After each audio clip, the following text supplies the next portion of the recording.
ओम रामाय रामभद्राय रामचंद्राय वेदसे रघुनाथाय नाथाय सीताया पतये नमः।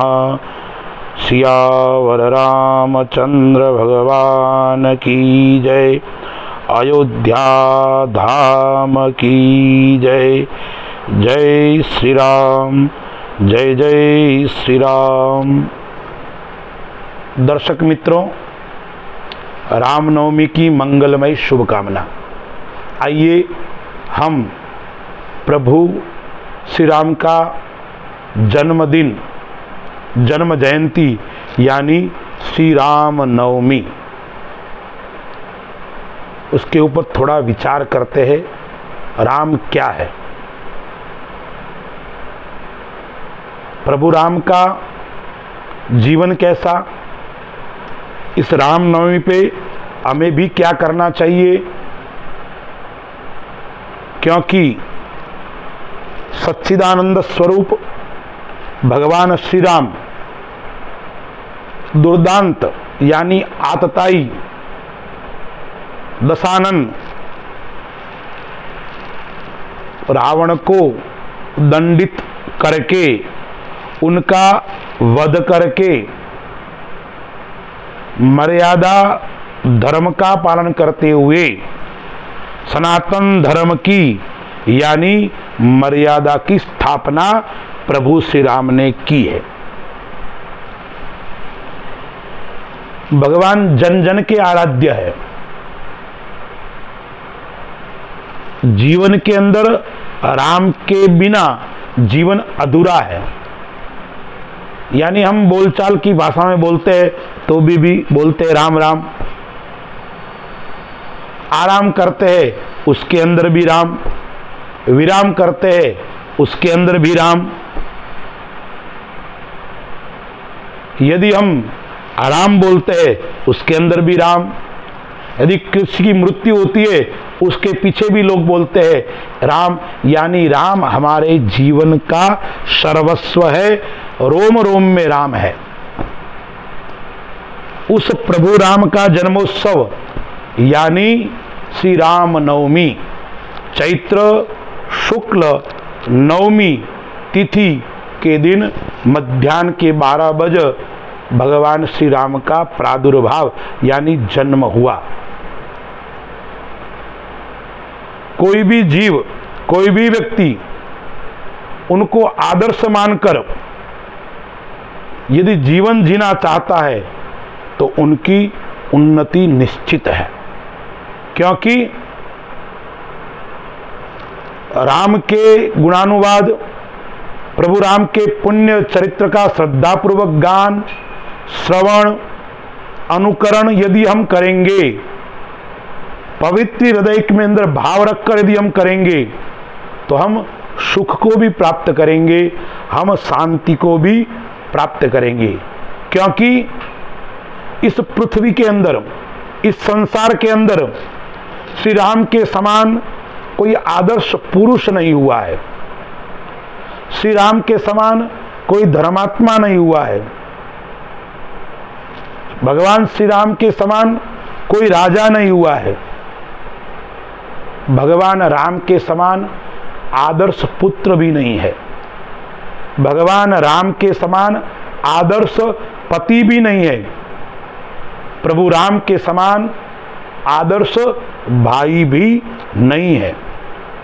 अरे प्रभु राम के समान आदर्श गुरु भी जीवन के अंदर नहीं है। न आदर्श शिष्य, न आदर्श पति यानी न आदर्श स्वामी, न आदर्श सेवक, न आदर्श वीर दयालु। जितना राम के बारे में कहे उतना कम है। यानी आदर्श तपस्वी भी प्रभु राम है, आदर्श सत्यवादी भी भगवान राम है। राम दयालु है, राम सर्वस्व है, राम प्राण है। इसलिए तो भगवान राम विश्व के आदर्श है। जिसके अंदर राम नहीं उसका जीवन निरर्थक है। शास्त्रकार कहते हैं यदि राम नवमी को मनाना है तो केवल उत्सव के रूप में नहीं, राम के बताए हुए कार्य को करोगे, राम के जो आदर्श जीवन है उसके अनुसार जीवन जियोगे तो जीवन के अंदर कभी समस्याएं आएगी ही नहीं। भगवान राम साक्षात मर्यादा पुरुषोत्तम है। भगवान राम ने आत्ताई रावण को मारकर अहंकार को समाप्त किया, यानी अधर्म के ऊपर धर्म की पताका फहराई। भगवान राम चाहते तो रावण को तुरंत मार सकते थे, लेकिन लोकवत्तु लीला कैवल्यम, भगवान जो लीला करते हैं उस संसार के कल्याण के लिए करते हैं।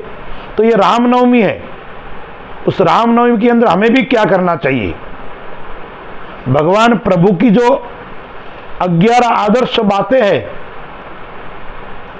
उसके ऊपर हमें चिंतन करना चाहिए, उसके ऊपर हमें विचार करना चाहिए।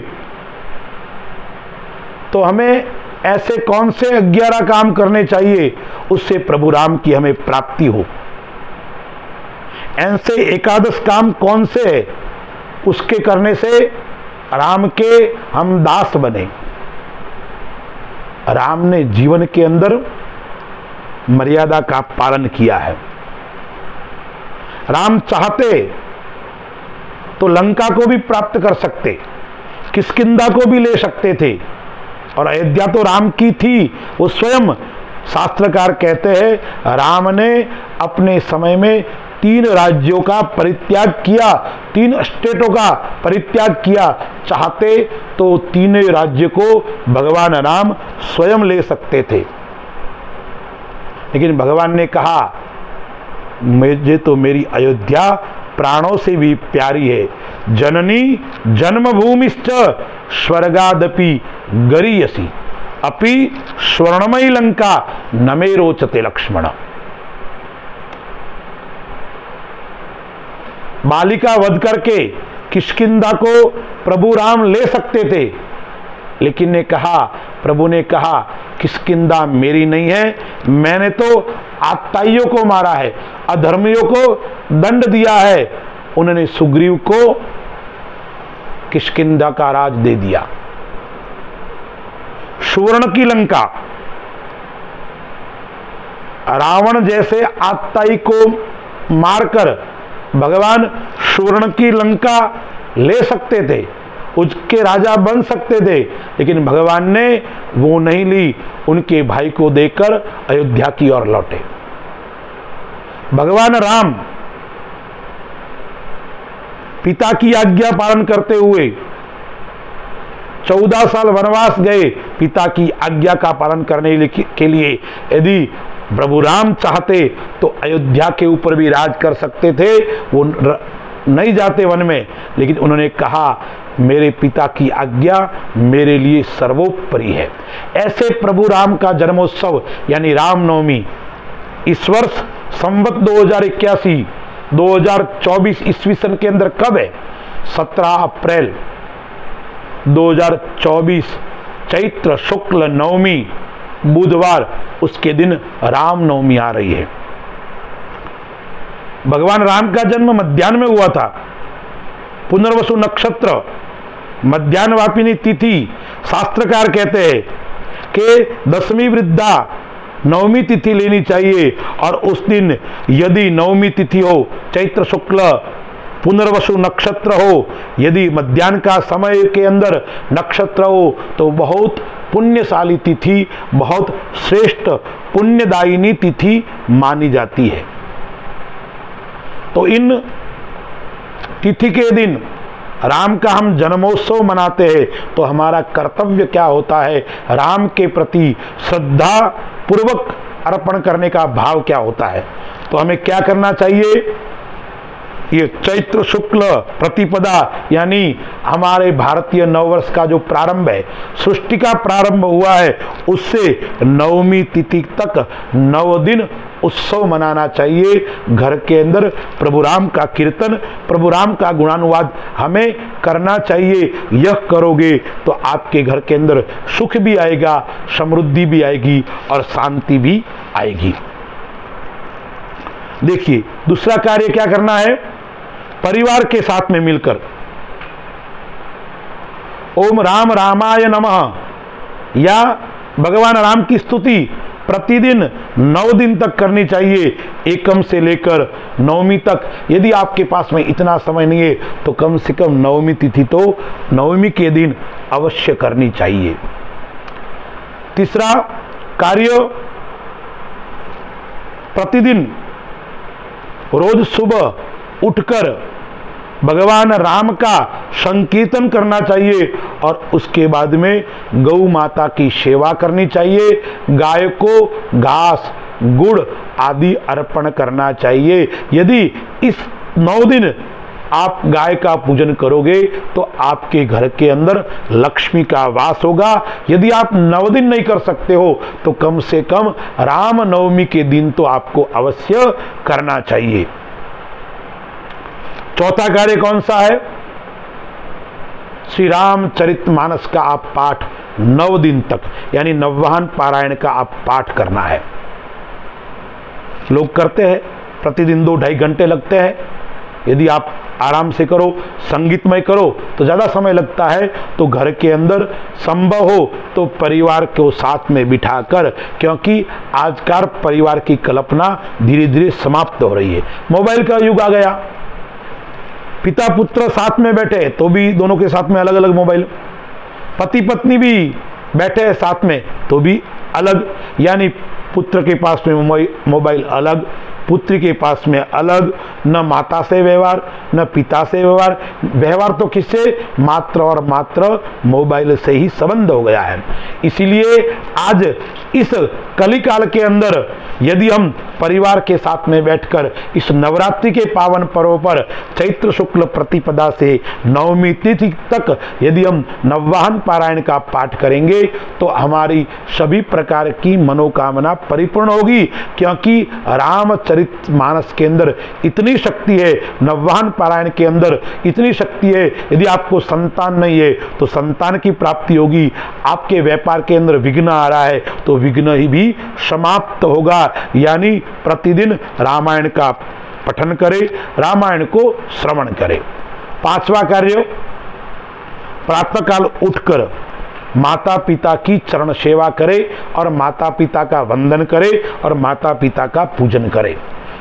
6ठा सूत्र, सत्यम वद, यानी राम सत्य है, राम शाश्वत है, राम धर्म है, राम सदाचार है, राम श्रेष्ठ आचरण है, राम मर्यादा है। तो जीवन के अंदर यदि श्रेष्ठ जीवन जीना है तो राम का जो 6ठा सूत्र है, यानी क्या है, सत्य भाषण, सत्यम वद, धर्मम चर, यानी सत्य का आचरण 9 दिन तक हमें करना चाहिए। फिर 7वां, जिस प्रकार से राम ने वानरों को साथ में लेकर, सभी को साथ में लेकर एक शिक्षा प्रदान की, उस शिक्षा का आचरण भी हमें करना है। तो क्या करना है, घर में परिवार के साथ में भाई बहन, पिता पुत्र पुत्री, उन सब के साथ में अच्छा व्यवहार रखना है, सबको अच्छी शिक्षा देना है और सबको साथ में बैठकर प्रेम पूर्वक परिवार में किस प्रकार रहे ये भाव जागृत करने की आवश्यकता है। फिर 8वां, ब्रह्मचर्य का पालन करना है, क्योंकि व्रत के अंदर ब्रह्मचर्य का विशेष महत्व है। यानी भोजन का भी ध्यान रखना, लहसुन प्याज मांस मदिरा ब्रह्मचर्य का पालन, इस प्रकार की बातों का यदि आप इस नवरात्रि के 9 दिन तक आप ध्यान रखोगे तो प्रभु राम का भी आशीर्वाद मिलेगा, जगदम्बा का भी आशीर्वाद मिलेगा और राम भक्त हनुमान का भी आशीर्वाद आपको प्राप्त होगा। फिर 9वां कार्य यानी राम नवमी का व्रत करना, व्रत का पालन करना। व्रत से मन शुद्ध होता है, व्रत से तन पवित्र होता है, इसलिए हमको जीवन के अंदर व्रत करना चाहिए। आजकल हम व्रत तो करते हैं लेकिन 3 बार सगार कर लेते हैं, इतने फ्रूट खा लेते हैं, व्रत का कोई महत्व ही नहीं रहता है। यानी रामनवमी का व्रत करना। फिर 10वां, रामनवमी के दिन मध्याह्न के समय प्रभु राम का जन्मोत्सव मनाना, रामोत्सव मनाना, राम की स्तुति बोलना, राम का गुणानुवाद करना, राम का पूजन करना, राम की आरती करना। और 11वां यानी अंतिम कार्य, यानी यदि आपके वहाँ संभव हो, कोई रामोत्सव का मेला लगता हो, विराट शोभा यात्रा होती हो, उसके अंदर सम्मिलित होना और नाचना, गाना और आनंदित करना, यह 11 कार्य यदि आप इस रामोत्सव के निमित्त करोगे तो आपके जीवन के अंदर सुख भी आएगा, समृद्धि भी आएगी, आपके जीवन के अंदर उन्नति को भी प्राप्त होगी आपको, और प्रभु राम का आशीर्वाद भी आपको मिलेगा। क्योंकि राम आदर्श पुरुष है, राम आदर्श पिता है, राम आदर्श पति है, राम हमारा सर्वस्व है। इस प्रभु राम के चरणों में वंदन करना, प्रणाम करना, नमन करना, और जिसने राम को जीवन के अंदर उतार लिया है उसके जीवन के अंदर कभी समस्या आती ही नहीं है। आइए हम भी इस मर्यादा पुरुषोत्तम को जीवन के अंदर उतारे, क्योंकि इस वर्ष की जो रामनवमी है वो हमारे लिए अति उत्तम है, श्रेष्ठ है, अद्भुत है, अलौकिक है और दिव्य है। क्योंकि अयोध्या की पावन धरा पर प्रभु राम का मंदिर बना है, हम सब दर्शन करने का हमें अवसर मिल रहा है। आइए रामनवमी पर ये 11 कार्य को करते हुए प्रभु राम का चिंतन, वंदन और प्रणाम करें। अस्तु। जय श्री राम।